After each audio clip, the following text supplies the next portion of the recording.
hakuna timu ambayo yenyewe ina ubora tu haina mapungufu, na nadhani benchi la ufundi la Simba watakuwa wamekaa chini na kuangalia kwamba Berkane wana mapungufu maeneo gani, kwa sababu limekuwa ni benchi la ufundi ambalo linafanya vizuri pia kwenye namna ambavyo wanawasoma wapinzani. Unajua Simba ni moja kati ya timu ambazo zina benchi kubwa la ufundi pengine Afrika Mashariki na Kati.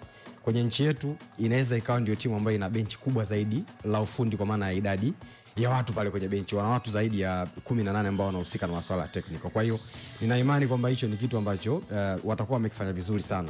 Kwanza kabisa, moja kati ya kitu ambacho nadhani ni changamoto kwa RS Berkane, ingawa wana ubora na wana mazuri mengi sana ambayo yamezungumzwa, ni namna ambavyo timu ikiwa na mpira pia ina komiti wachezaji wengi sana kwenye eneo la mpinzani. Wana wachezaji ambao wanacheza kwenye eneo la fullback na ni attacking fullback. Mara nyingi timu ikiwa na mpira utakuta wanasogea, hata kama hawatasogea kwenye touchline kabisa pembeni juu, lakini kuna eneo fulani ambalo watakuwepo ni sehemu ambayo sio position yao ya asili. Na hiyo imekuwa sasa inawapa nafasi pia wachezaji ambao mara nyingi ukiangalia wanacheza kwenye eneo la ushambuliaji ya Berkane ambao wanacheza pembeni ni wachezaji ambao wana asili ya kuwa wachezaji midfielder. Kwa mfano yule Mehri yule ambaye anacheza kwenye eneo la upande wa kushoto ni midfielder yule, kwa mara nyingi hautegemei kuona akiwa anaukumbatia mstari wa pembeni.